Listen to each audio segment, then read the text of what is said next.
So first, we have to tell you a little bit about what we are doing, because I think some of you may know our work, but some others don't. And one thing that is very important to understand is that we define ourselves as architect builders, meaning that we design and build our structures still from now, and that this act of making is really at the heart of what we're doing. We see us again as tacticians that are working for with the people. And we don't say that we are running strategies ourselves. We say that we are helping people that are developing projects for social and climate change. But we are not doing this by our own. So we wanted to start with this question of who are we working with, which is now one of the most important things when we are choosing projects and starting things in our collective. And especially we are working with small municipalities, associations, and people from the civic society. And we are really choosing our projects with people that are really trying to change things. After 10 years of experiences, we are still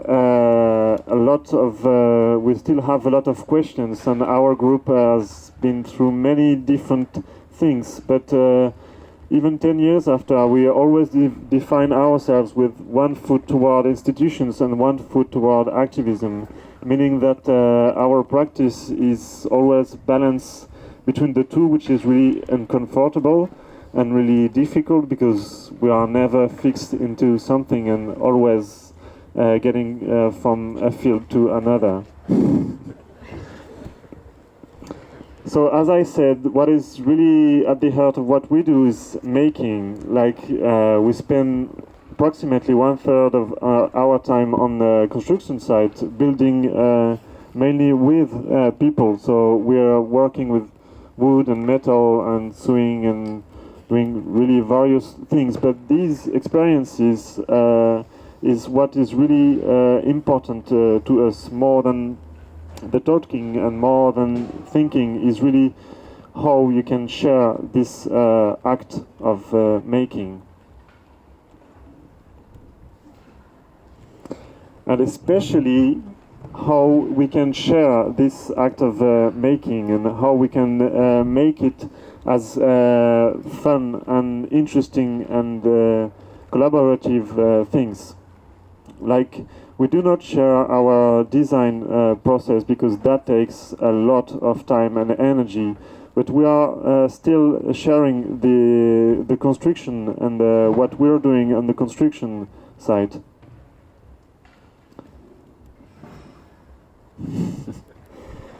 So again, with this thing of making things, what we like to do is to mix fields and not only build things, but take it as a purpose to open it to other fields. So on our project, we like to build in the middle, but to do also many things around it. That is leading us to a lot of things that we don't know how to do these things. So we are still always learning. For example, once we have done a movie, then we go to a photo novel, then we go to screen printing, then we go to ceramics, and each time we don't know how to do these things, and we are sharing with the people how we are trying to learn from all these mixed adventures that are going on during the construction site. And that is also really important to us, because construction can be really not fun and difficult, and like you can be exhausted after construction process. So that allows a lot of people that are not really able or even interested into the construction process to other fields, and then we can also go through various public with these other workshops going on with the construction process. And finally, Also, we say that we need scarcity twice because we are trying to work with some small means, meaning that we are trying to find solutions with working with reused material, with local material, biosourced material, and also because, as I said, we are really focusing on who are we working with, and how do these people getting their values into their projects, meaning that we are often working on projects without many money. So we always have to find solutions to still do things with not too many resources.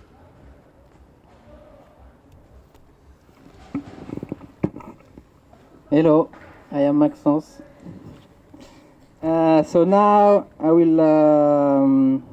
will present you Collectif Etc, the history of Collectif Etc back to 2010.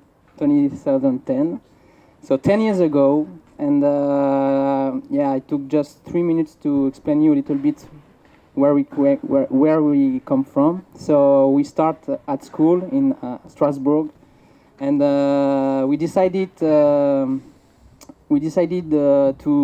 stop working, and at the end, for some people who finish their diploma, and others who worked in architectural agencies, we decided to stop and to make a big project, 1 year project around France by bicycles, in order to meet all the people who were working or thinking or writing about participatory process, empowerment in architecture or urbanism project. And so that's it. We spent 1 year without money, just with our bicycles, meeting 35 people and making 25 projects, helping people in order to understand these subjects and also in order to build ourselves as a team. So it was crazy. We were a little bit young, so stupid, but it was very cool. And he led us to structure ourselves into an association. And after this year of going through France, we decided to continue. And for 5 years, we had a nomadic life, always 12 people living all together and sharing everything, because we had no money. So it was very cool. And after this time, we decided to stop this kind of life. And we chose to settle in Marseille, in a neighborhood called La Belle de Mai, and with friends, graphic designers, landscape designers. We were, at that time, we were like 15 people. We decided to settle in a whole garage we transformed into a place where we could work, but also a place available for the neighborhood. So it's a very particular and difficult neighborhood of the city of Marseille.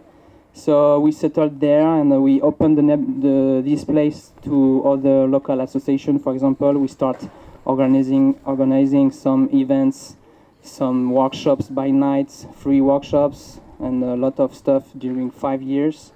And it was also this moment we began to be real professionals and to earn money. So a lot of money. So we were really happy to have money. 600 euros per month. That's crazy. Thank you. But we were 10 at that moment, and we basically invented a lot of tools in order to be an horizontal group. So for us, it was very important that one people have one voice, and we discussed everything about in all projects. So it was very long at first, and then we find some tools in order to be more effective, because when you get professional, you need to be efficient, of course, in order to earn money. So it was a very cool project. I will not speak about it because, yes, it could be too long. And after 5 years in this beautiful city of Marseille, I invite you to discover. We decided to move, and last year we moved to the countryside near Grenoble, where there is different things to do. We decided to also move our problematics, our subjects, our research. For a long time, we were like on public spaces subjects, and we move more about architecture or yes, other subjects we will talk about later. So now we are in a little village, and yes, it's a new story for us. And we are, at this moment, we are 5 people. So we were 12, and now we are 5. So there is also in our history a lot of movement. People arrived, some new people arrived, and so we, as a collective, we transform ourselves. Also, it's a lot of energy because we continue to have this horizontal structure inside the group, and it took a lot of energy to do that. Thank you. So, as Maxence said, that the collective used to be known to work in public spaces and to be part of so-called participatory workshop, which is a word that we are not using since years. And now we are more moving back to architecture, because we're architects and we are trained as architects, and we are really looking into this kind of gray area that is now being really talked a lot about, which is you surely heard about the commons, and we define it as a new El Dorado because we are seeing that many people are coming into these ideas, especially in architecture, and we think it's for the best and the worst also. So we're trying to navigate through these new ideas, coming with our background in public spaces and workshops and making things with the people, and how can we transform our tools into more working on places. And for example, there is also this expression of third places, which means also many different things, and which is also another good example of this gray zone. You can have third place for many various things. So what is really thrilling for us is that navigating through this, it questions a lot about which are the values that you want to defend. And now we are not protecting anymore by the states and by politicians. And I think we can't rely really on the companies and on private interests. So what do we do in between? And especially, for example, what do we do with the civic society and with all the citizens that are taking these actions, especially in the field of architecture?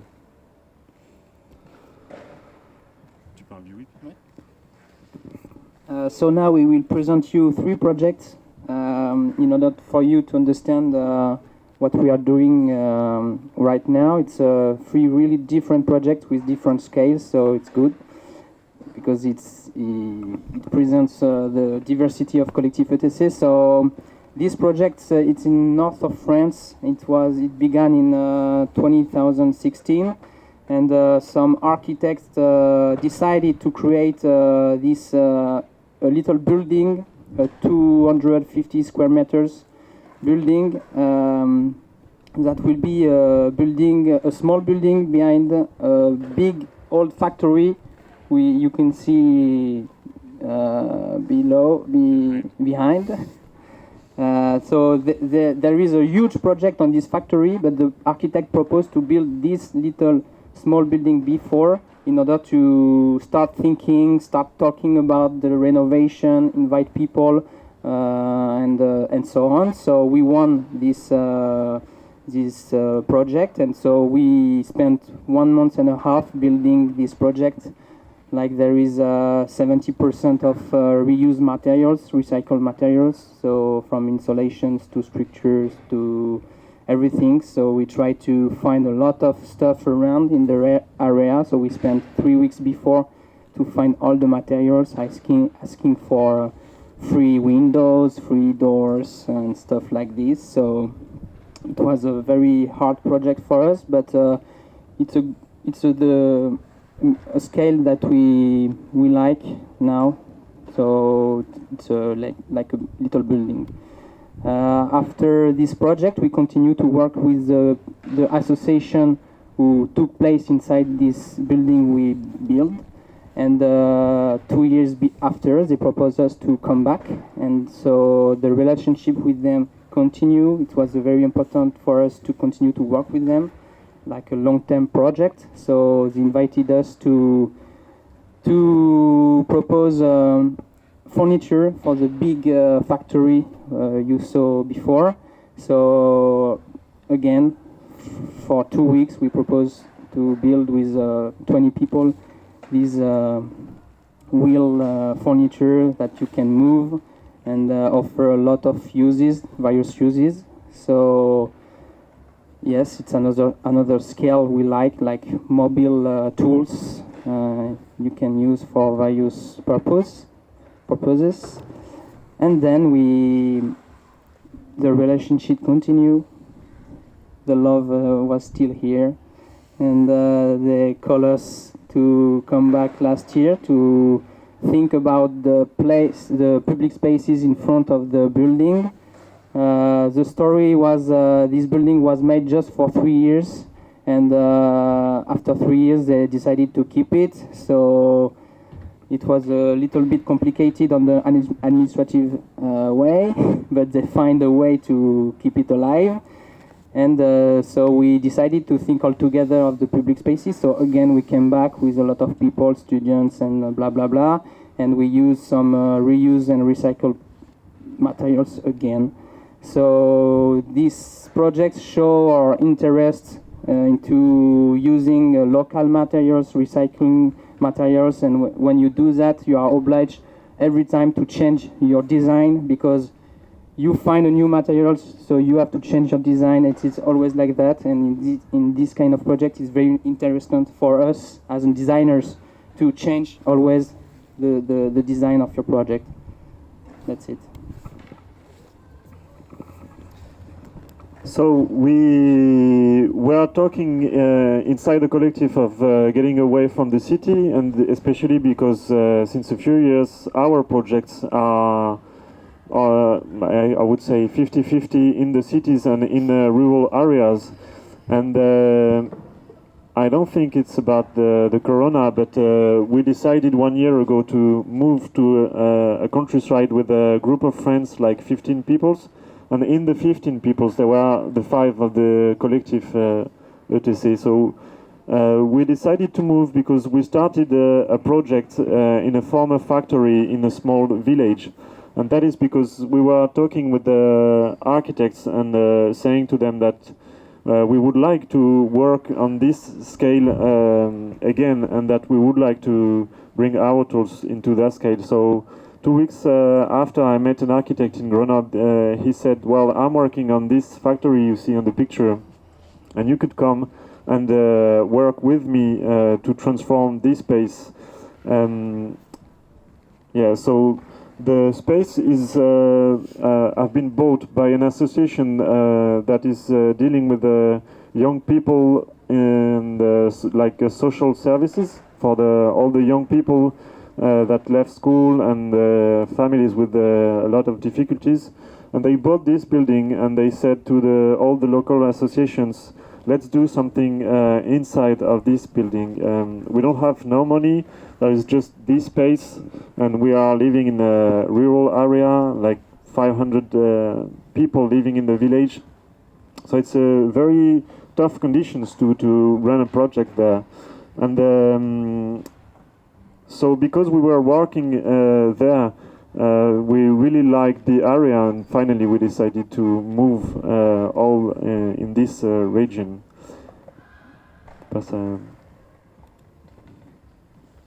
So it was really kind of both interesting and difficult to us to work on this new scale, because were not used to do this kind of quite boring construction workshops, and we had some argument in our group like, why are we doing this? It's boring, and I mean, usual normal companies should do this kind of work. So, and some of us were saying, well, it's a way to try to keep a community and to straighten the community that is doing things in this building, and we can use the act of building as a way to straighten the community.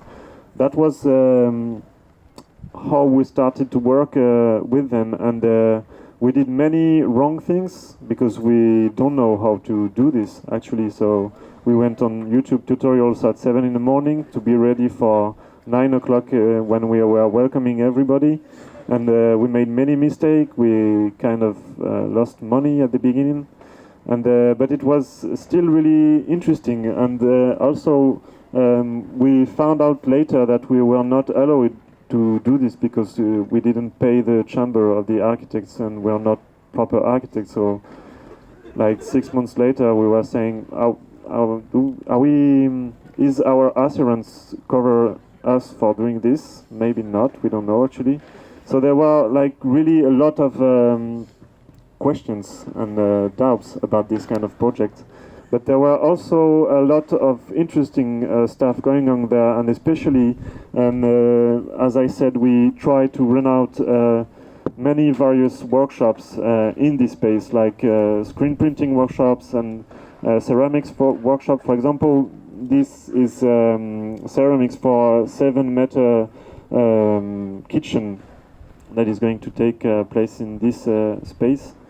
And so it was also really important to us because there are many people, like people from the associations, and also some left behind young people that were on the site. They saw us building as proper companies, but at the same time having fun.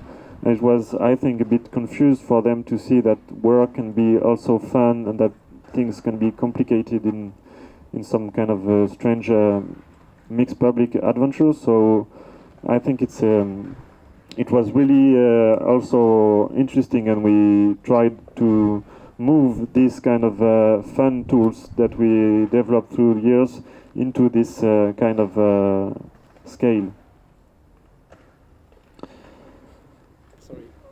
The first the first week we spent inside the building, we decided to write a photo novel with them, and I won't go into the details of the scenario because it would be a bit too long, but that's also a level we're working on, is also how we can have both at the same time meaningful narratives and fun narratives too. So it was really a lot of the fun things that have brought the people together during this project.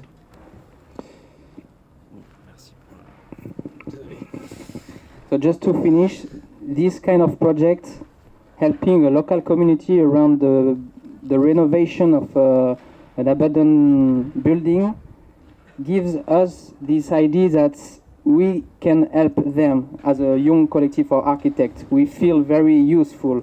So we decided to continue this kind of project outside France, in Europe. So we were invited 2 years ago in south of Italy, in Calabria, which is a wonderful place in the world. I invite you to go also. And so we arrived in this little village called Belmonte, and in this village there is a local community who is actually renovated a palazzo and into a place for everybody of the village. So they are talking about what they can do inside, what can be this building will be useful for the local community, and blah blah blah and so on. And the local community is working with a collective of architects called Horizontale.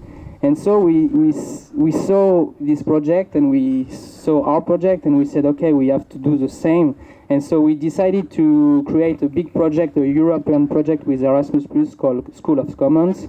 And we continue to dig and to search for this kind of project, and we discovered that in Greece there is also a local community of women who are working on the renovation of old schools or old buildings which are abandoned in the rural area, and these local communities are working with a local collective of architects called Zulork, which is a very famous collective of architects from Madrid, Berlin, and Greece. And so we said, okay, all together we have to propose a big project, because of course there is no money to do this kind of renovation of old building. And so we worked this project called School of Commons, and the third particularity of this project is that we want to add the architecture school inside this kind of project. So for us, it's like how a collective of architects with a local community, with bringing some students from School of Architecture, can do all together a nice project with very important social meanings, and all together how we can build something for the local community and help them to do their project. So, as I said, we worked this project with Horizontale and Zulork, and we hope we will win, because we will have the answer next week or in 2 weeks. And if we win, I think we will continue to develop this kind of project in Europe. So all the times, one local community around the building, one collective of architects, and one school who wants to discover new way of learning architecture at school, how you can politicize students, how you can bring students in fields, actions, and to be active, and to understand that to be an architect is not only drawing plans and doing shitty projects, but it's also doing this kind of project. Thank you, Dankeschön.